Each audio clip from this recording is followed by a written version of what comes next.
Hoje lanço-vos um desafio. Se tivéssemos que escolher um dia que foi uma traição à pátria, que data escolheríamos? No meu caso, eu penso sempre no 15 de janeiro de 1975. Depois do dia 25 de abril de 1974, uma das premissas nos 3Ds apresentado pelo movimento das Forças Armadas passava, um dos Ds significava a descolonização. A descolonização, da forma como foi feita, a história tem corrompido a realidade e, no meu entendimento, nunca foi mais nem menos do que uma traição à pátria, uma destruição completa daquilo que eles sempre tiveram uma aversão tremenda de considerar o Império Português. Como se o Império Português fosse algo de negativo, como se não existissem 900 anos de história, como se não tivessem existido os descobrimentos, como se não tivéssemos uma história grandiosa. E eles tentam colocar sempre a retórica da exploração dos povos, nunca falam daquilo que nós deixamos lá, nunca falam dos retornados como na realidade eles têm que ser tratados, não como retornados, mas como espoliados, roubados e traídos pela pátria-mãe. Pela pátria e por quem a governava na altura, porque a pátria não tem nada a ver com aquilo que estes homens fizeram. Como se não chegasse, todos aqueles que lutaram na defesa de um território que era nosso, sempre foram maltratados, ainda hoje são maltratados. Os ex-combatentes da Guerra do Ultramar continuam a ser vistos pela esquerda e pela extrema-esquerda como um problema para a sociedade, e os da direita nunca tiveram a capacidade de resolver o problema destes homens. Stress pós-traumático, uma série de problemas que vinham da situação de terem vivido uma guerra que eles não queriam, mas que foram enviados para lutar por aquilo que era uma nação grandiosa. Ao longo dos anos, depois de 1974, a história sempre foi reescrita pela esquerda. A esquerda foi manipulando a informação, entregaram os territórios a quem lhes apetecia. E quando nós dizemos isto, eles dizem que é mentira. Um dos principais culpados desta descolonização foi Mário Soares, mas outros nomes saltam de imediato à memória, como o caso de Rosa Coutinho, um dos maiores traidores da pátria que recentemente foi condecorado neste mandato por Marcelo Rebelo de Sousa. Esta gente nunca olhou para a história de Portugal com a grandiosidade que ela tem e sempre tiveram este estigma acerca da colonização, como se nós fôssemos a parte errada da história. Estamos amanhã com os 50 anos do dia 15 de janeiro de 1975. 50 anos depois, a pergunta que se impõe aos moçambicanos, aos angolanos, aos cabo-verdianos, aos guineenses, a todas as nossas aos são-tomenses, é se hoje estão melhor do que aquilo que eram na altura antes da descolonização. Se existiram erros na forma como fizemos a gestão do ultramar, claro que sim. Mas conheço alguns destes países de os ter visitado. E existe uma questão que é clara para a população mais instruída, para aqueles que tiveram contacto com a história real e que contacto com o mundo real, que hoje começa a ser um contacto que praticamente toda a população tem, porque durante anos esconderam-lhes a história, manipularam a história, pintaram o português como mau, como colono, como a colonização ter sido o fim deles. E o engraçado é vermos as imagens de Luanda, na altura que era portuguesa, ver principalmente, e nestes dias que se discute a presença do Ministro dos Negócios Estrangeiros em Moçambique, ver as imagens de Lourenço Marques, agora Maputo, e entender o que era e o que é. A descolonização foi feita da pior forma possível. Foi o dia da traição à pátria. E o Dia da Traição à Pátria, porque no dia 15 de janeiro de 1975 existiu aquilo que está assinalado na história, muito pouco contada e meio oculta, como o dia que se celebrou o Acordo do Alvor. Foram chamados os representantes das diversas forças políticas que se iam criando nos territórios ultramarinos, nomeadamente em Angola, e eles são os primeiros a assumir que na data que vieram tiveram medo e achavam que podiam ser mortos no Alvor, achavam que podiam ser envenenados, e contam-se histórias, muitas delas relatadas na internet, deles dizerem que existia quase que a piada de dizer: primeiro provas tua comida, primeiro provas tua bebida, para saber se os portugueses nos vão matar. Eu sempre disse, e sempre fui daqueles que disse, porque sempre gostei muito de ouvir os mais velhos, ouvir aqueles que lutaram na guerra no ultramar, aqueles que estavam envolvidos na política, alguns deles já falecidos. Queria relembrar a memória de um grande homem que eu conheci na política, o comandante da Marinha, Manuel Maria de Menezes Pinto Machado, que trabalhava ele com Adelina Mar da Costa no dia 4 de dezembro de 1980, quando aconteceu o atentado de Camarate. O atentado de Camarate que a história nos provou, e existe um livro muito interessante de Inês Serra Lopes, que é Camarate, Acidente ou Atentado. Eu há pouco tempo até falava que Inês Serra Lopes de ser um dos meus livros de referência, onde claramente se percebe que o objetivo e o alvo era Adelina Mar da Costa, principalmente por causa da situação do Fundo Militar do Ultramar, que ainda subsistia nessa altura e que tantos interesses despertava a nível internacional. Mas voltemos ao dia 15 de janeiro de 1975, e eu preparei aqui a junção de 3 vídeos que eu acho que são importantes, não para reescrever a história, mas para contar a história, até porque os vídeos são da época, e portanto entendermos a traição que esta gente fez, inclusive traíram o povo de Angola, o povo de Moçambique, o povo de Cabo Verde, porque prometeram-lhes independência, prometeram-lhes eleições livres, quando na realidade, através do Acordo do Alvor, aquilo que fizeram foi entregar a quem eles decidiram que tinham que entregar. Nunca existiram as eleições livres prometidas, e basicamente o que fizeram foi uma traição enorme a todos os portugueses que lá nasceram, a todos os portugueses que lá trabalhavam e que vieram com uma mão à frente e outra atrás. Passaram a chamar retornados àqueles que foram espoliados e roubados.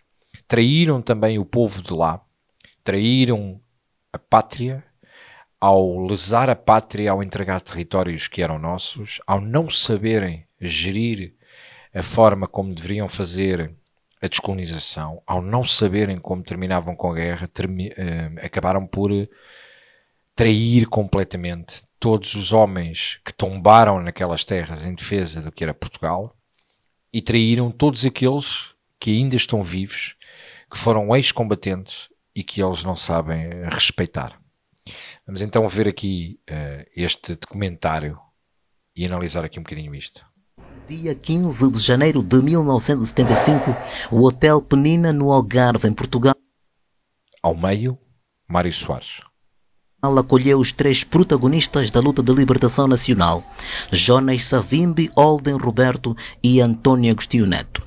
Era a cerimónia de assinatura dos acordos de Alvor, que iria estabelecer a formação do governo de transição e marcar o dia da declaração da independência da ex-joia da coroa do império do colonialismo português em África. As memórias e lembranças dos acordos de Alvor são bastante positivas, porque hoje temos a certeza absoluta de que estamos unidos, independentemente de problemas, vontades, emoções de cada um de nós.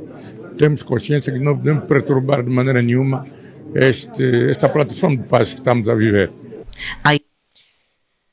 Esta plataforma de paz que estamos a viver, seja em Angola, seja em Moçambique, os dados recentes dos últimos atos eleitorais demonstram que aqueles a quem o Acordo do Alvor entregou o território não aceitam a democracia, não aceitam a forma como os votos devem ser contados, e tivemos a contestação que aconteceu com a MPLA e com a eleição do MPLA mais recentemente, e a contestação que existiu por parte da oposição, e temos a situação dantesca que está a acontecer em Moçambique, que uma democracia mal implementada, o que tem acontecido é esta contestação e o facto de a democracia não estar a funcionar muito bem. Seria interessante entender a opinião destes nativos e desta gente, se aqueles que nasceram lá se concordam com tudo isto que fizeram. Se alguém lhes perguntou se era isto que queriam para a sua história, se era isto que pretendiam para o seu futuro, e se há 50 anos atrás eles soubessem que era isto que ia acontecer, se consideravam que era assim tão mau pertencer àquilo que a esquerda ataca como sendo o Império Português. História diz que alguns meses antes da proclamação da independência, 500 mil de portugueses abandonaram o território nacional com medo da guerra. Muitos esperavam... A expressão não é bem abandonar. A expressão é ou fugiam, ou possivelmente eram mortos. Portanto, não é a questão do abandonar, é abandonar porque é enquadrar o porquê que isto aconteceu. É explicar às pessoas porque é que isto aconteceu, porque é que os portugueses foram obrigados a sair de um espaço que era seu.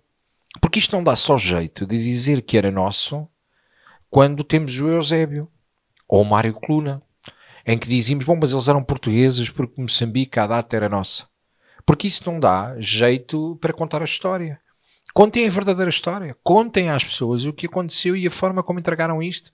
Contem que as pessoas vieram com uma mão à frente e outra atrás. Contem que ficaram dias e dias a fio, semanas e semanas a fio, encostados à Torre de Belém, com os seus pertences, sem saber para onde ir, sem dinheiro para onde ir, quando lá tinha uma vida fantástica que foi tudo roubado, foram espoliados, e que ao longo de 50 anos o governo português nunca conseguiu acertar as contas com essas pessoas. Contem a história. Voltar para resgatarem os bens que tinham deixado. Eu tinha uma riqueza fabulosa lá, agora aqui estou sem nada. O meu marido ficou lá, morreu-me lá o meu marido. Fugimos com 8 filhos, morreu-me lá o outro filho. E viemos para aqui que estamos. À 00:20 do dia 11 de novembro, nascia o 47º Estado do continente africano, a República Popular de Angola. Rosa Coutinho favored the MPLA and devised a scheme. Vamos agora entender quem era Rosa Coutinho. E o facto de o próprio Rosa Coutinho admitir que favoreceu o MPLA e que ele próprio considerou, com as responsabilidades militares que tinha, que ele próprio considerou que Angola tinha que ser entregue ao MPLA porque mais nenhum dos outros partidos que tinha estado no Acordo do Alvor tinha capacidade para governar. Ou seja, o Acordo do Alvor foi uma fraude. To put them into power. All 3 Angolan leaders were invited to a hotel in Alvor, Portugal. Each party agreed to democratic elections under Portuguese supervision. To great acclaim, the Alvor Agreement was heralded as the cornerstone of Angola's future. But Alvor was a fraud. Elections were never meant to take place. I knew very well that elections could not be held. Rosa Coutinho. Eu sabia muito bem que as eleições nunca se iriam realizar. E este homem foi condecorado por Marcelo Rebelo de Sousa.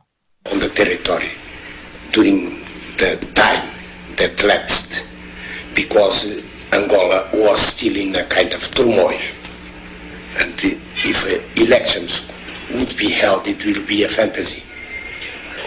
I stated that at that time the only solution was to recognize the MPLA was the only force capable of directing Angola.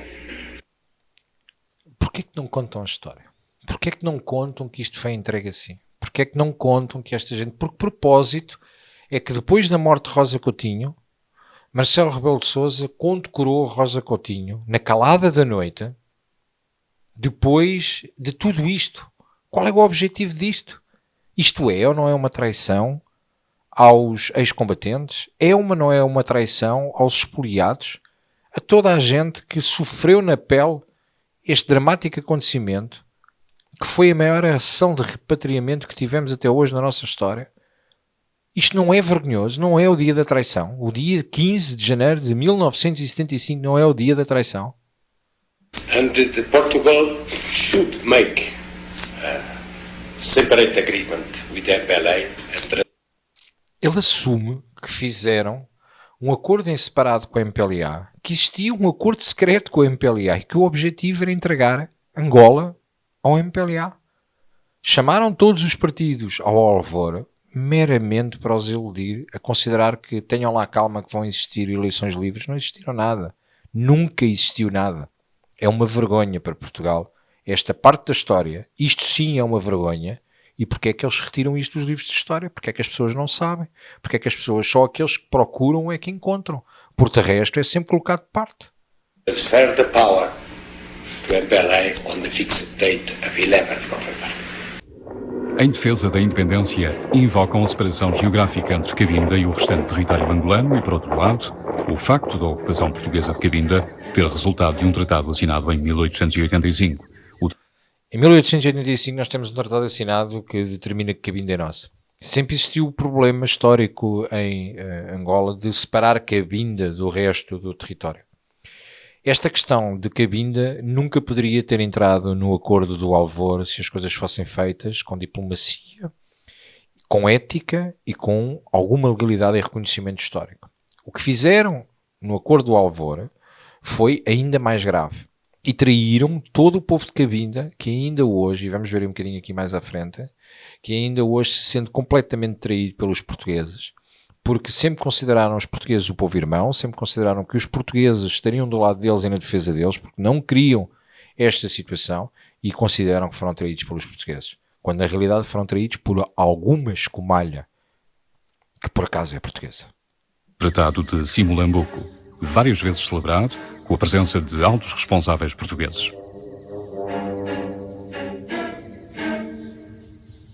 Cabinda tornava-se assim um protetorado português e fugia à cobiça de outros Estados. Isso não impediu que Portugal adotasse desde muito cedo uma política de integração de Cabinda em Angola, o que contrariava a Constituição portuguesa, que identificava Cabinda como um território independente de Angola. Depois do 25 de Abril, na sequência de rumores que apontavam para o interesse do Gabão e do Zaire sobre aquele enclave, tropas do MPLA, com a ajuda de forças estrangeiras, invadiram Cabinda. Situação que viria a ser legitimada pelos Mário Soares a receber o livro para assinar. acordos de Alvor, negociados entre Portugal e os movimentos de libertação angolanos.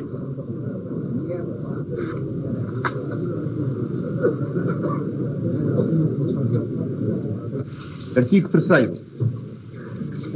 Angola constitui uma entidade una e indivisível nos seus limites. Mel Antunes, outro traidor completamente, e acaba por ler a declaração e no acordo, vejam o que eles fizeram, revogando e saltando por cima de um tratado de muitos anos atrás, com mais de 200 anos, e eles saltam por cima do acordo, violam a Constituição Portuguesa e fazem isto. Limites geográficos e políticos atuais e, neste contexto, Cabinda é parte integrante e inalienável do território angolano. Artigo Para 400. muitos cabindas, os acordos de Alvor foram uma farsa e a atitude de Portugal uma desilusão. Uma vergonha. A gente estava sempre a pensar, se ele chegou na nossa terra, amigo, fizemos com um tratado, esquece aquilo que se tratou o bisavô. É muito admirável. Mas graças a Deus, ele já pensou de vir aqui, mandar alguém para vir saber o sofrimento do povo de Cabinda. Até esses dias estou a dormir um bocado bem. Entretanto, disseram ao povo de Cabinda que tinha sido enviado alguém que iria resolver o problema e, portanto, este homem dizia, e até aqui eu já sinto que nos últimos dias consigo dormir melhor.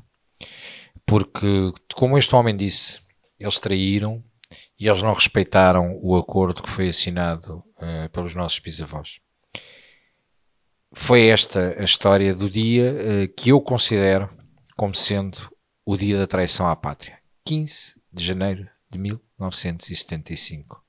Um dos homens que recentemente a Assembleia da República decidiu homenagear, Mário Soares, assim como Almeida Santos, assim como Mel Antunes, assim como Rosa Coutinho, são pessoas que estão na história de Portugal, no meu entendimento, nunca deverão sair da história de Portugal, mas que estão na história de Portugal como alguém que fez muito, mas muito mal à nossa pátria e à nossa nação.